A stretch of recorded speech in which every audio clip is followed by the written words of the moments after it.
ہمیں یاد رکھنا چاہیے کہ اس جنگ میں ایون اگر علی لاریجانی صاحب، اس کے بعد غالباف صاحب، اس کے بعد ایک ایک کر کے چن چن کے ان کے ٹاپ لیڈرشپ کو شہید بھی کیا جاتا ہے، اتنا بڑا نقصان نہیں ہوگا جتنا انہوں نے سید علی خامنئی کو شہید کیا تھا۔ اچھا، ان کے سپریم لیڈر کو شہادت کے بعد میں سمجھتا ہوں اس سے میرا اپنے نظر یہ ہے کہ آیت اللہ خامنئی سے ہٹ کے یا بڑے ان کے پاس ریڈ لائنز کوئی موجود نہیں تھا۔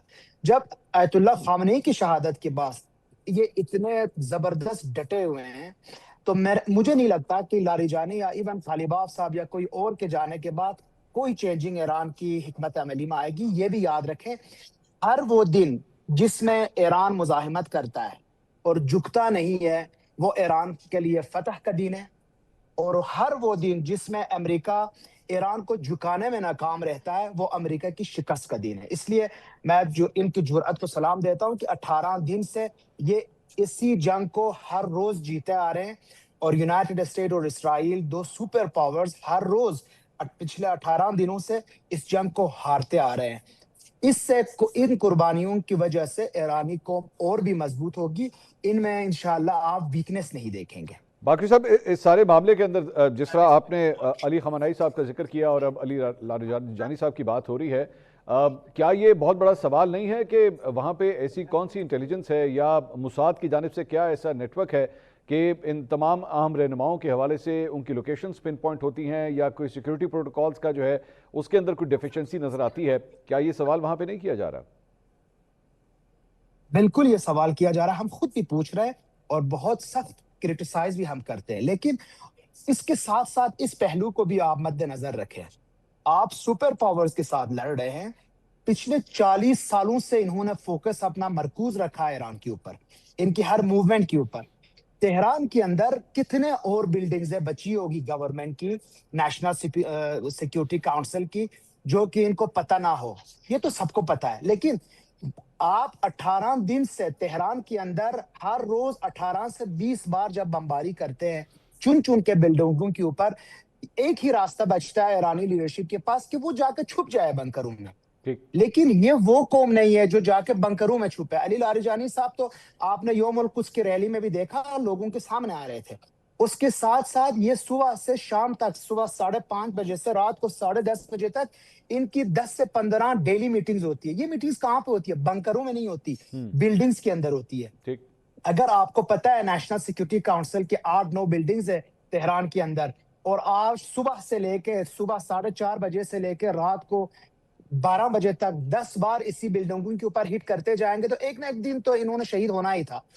اگر یہ شہید نہیں ہوئے تو اللہ ان کو سلامتی دے، ان کو طول عمر دے، لیکن اگر شہید ہوئے ہیں، یاد رکھیں علی لاریجانی کو یہ پتہ تھا کہ یہ شہید ہو جائیں گے، غالباف کو پتہ ہے کہ یہ شہید ہو جائیں گے۔ میں وجہ آپ کو بتاتا ہوں، یہ بنکروں میں، یہ نیتنیاہو نہیں ہے، یہ اپنے جہاز اڑا کے یورپ میں نہیں بیٹھتے ہیں، یہ اپنے لوگوں کے ساتھ ہر روز لوگوں کے ساتھ ملتے بھی ہیں، میٹنگزیں کرتے ہیں۔ ان کو پتہ ہے ٹارگٹ ہو سکتے ہیں، لیکن آپ کا جو سوال ہے یہ ایک بہت جائز سوال ہے، ہم بھی اس کو پوچھ رہے ہیں، ہم بھی اس سوال کو اٹھا رہے ہیں، لیکن ان کی مجبوری ہے، اور ہم یہ سمجھتے ہیں اتنا زیادہ ان کے اندر مولز پیدا کی گئی ہے پیسے دے کے۔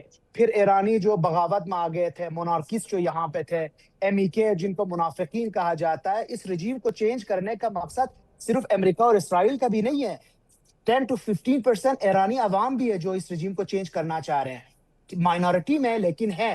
اور جب یہ تہران میں ہوتے ہیں، ان کی شاید ٹاپ پوزیشنز میں بھی کام ہو، تو یہ علی لاریجانی کے سر کے لیے $10 ملین انہوں نے انعام رکھی تھی۔ تو کوئی پیسوں کی لالچ میں آ کے، کوئی کسی اور کی طرح سے، لیکن بات یہ بنکروں میں نہیں جاتے، یہ جہاں جہاں ان کو ہٹ کیا جاتا ہے، یا ان کے گھروں پہ ہٹ ہوتا ہے یا ان کے آفیسز پہ۔ یہ ضروری ہے بات کہ ہم سمجھیں اس چیز کو۔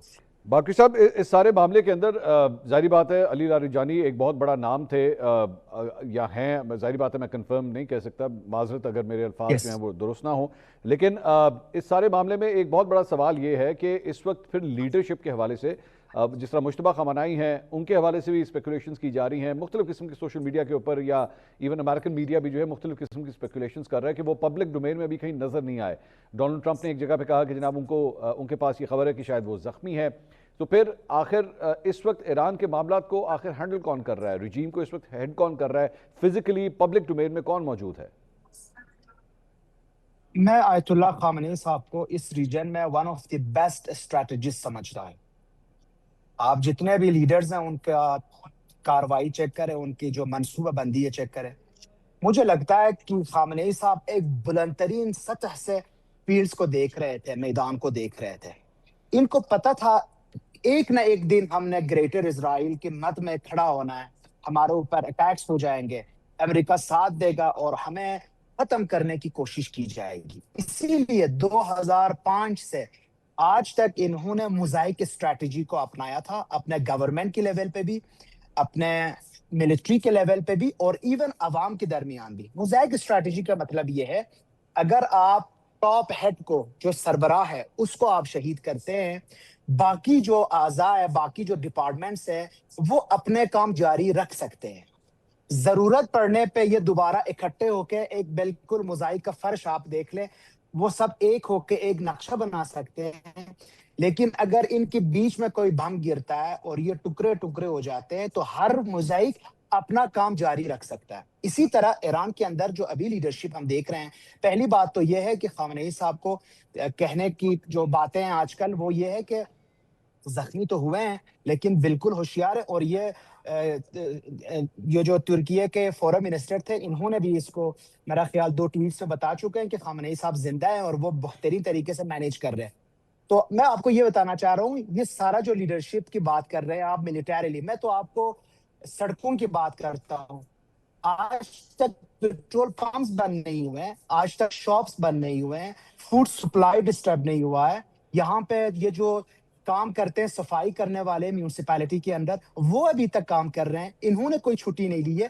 مطلب یہ جو موزائک سسٹم ہے اور ایرانی عوام کی جو 6000 سال ہسٹری ہے وہ یہ ہے اسپیشلی خامنئی صاحب کی منصوبہ بندی کے تحت. اگر ان کا ہیڈ کو آپ ڈی کیپ کرتے ہیں تو اس کا یہ جو سسٹم ہے یہ بالکل انڈیپینڈنٹلی اپنے آپ کو چلا سکتا ہے. لیکن اس کے ساتھ ساتھ یہ بھی آپ دیکھ لیں خامنئی صاحب کے ٹائم پہ بھی انہوں نے کہا تھا ہر چیف اور ہر جو آفیسر ہے اپنے کے بعد 2-3 اور لوگوں کو نامینیٹ کرتے جائیں تاکہ اگر وہ شہید ہوتے ہیں سب کو پتہ چلے اس کے بعد کون ہوں گے، ان کے بعد کون ہوگا. یہ جو ملٹری کے اندر اس طرح انہوں نے تقسیم بندی کی ہے.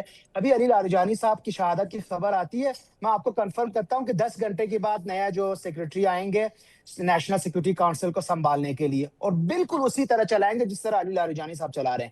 لاسز بہت ہو رہی ہے لیکن یہ منصوبہ بندی 3 دہائیوں پر مشتمل ہے.